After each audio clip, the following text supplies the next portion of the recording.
In this video, I want to try and answer 3 questions. Why is our autopilot both a blessing and a curse? Although autopilot can be helpful, living the majority of our lives in autopilot can lead to the formation of bad habits, experiencing a lack of control over what happens in our lives, and feeling as though time is passing too quickly. Autopilot is a natural state that our mind enters once it's done something enough times that it doesn't need to actively think about it. For example, think about the last 10 times you did the dishes, or the last 20 times you went to the supermarket. These types of activities don't usually stand out as individual memories because we're often doing them on autopilot. And that's okay. Autopilot can be a super useful tool to get us through life without depleting our energy. Think about the amount of mental energy it took the first time you ever drove a car. Can you imagine using that same amount of mental energy every time you've driven a car since? Our autopilot is a byproduct of learning and mastering different skills and actions. It is what has allowed humans to advance to where we are now. There is, however, a downside to our autopilot.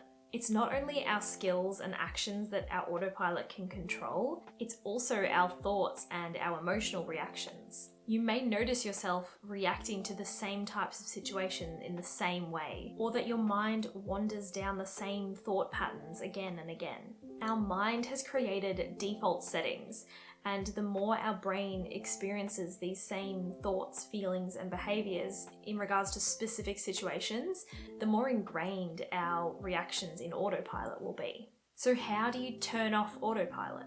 Switching to manual mode and taking back control allows you to make more conscious decisions and be more intentional about how you spend your time, rather than your autopilot picking the default settings. I know that when I sit down at my desk and open up a new document or a new Notion page, I immediately get up and go and get a snack.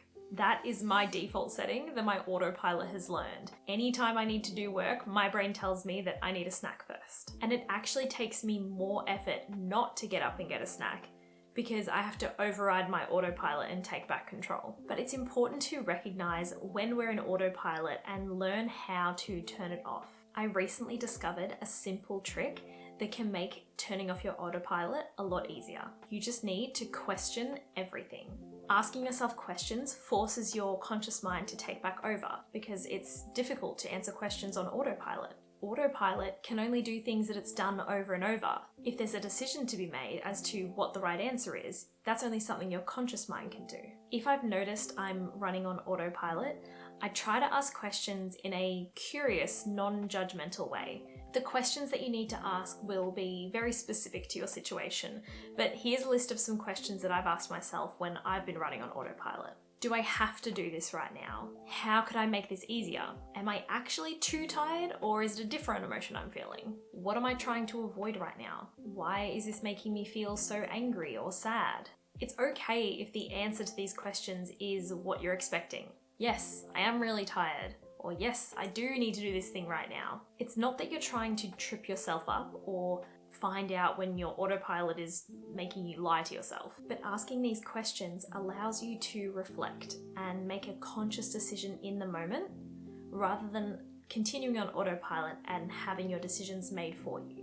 So throughout your day, if you notice that time is slipping by too quickly or you're not really getting done the things that you're wanting to do, remember to just ask yourself more questions. The questions can be about the most mundane things. Sometimes we might resist asking the questions because we think we know the answers. And we do know the answer, but our autopilot doesn't.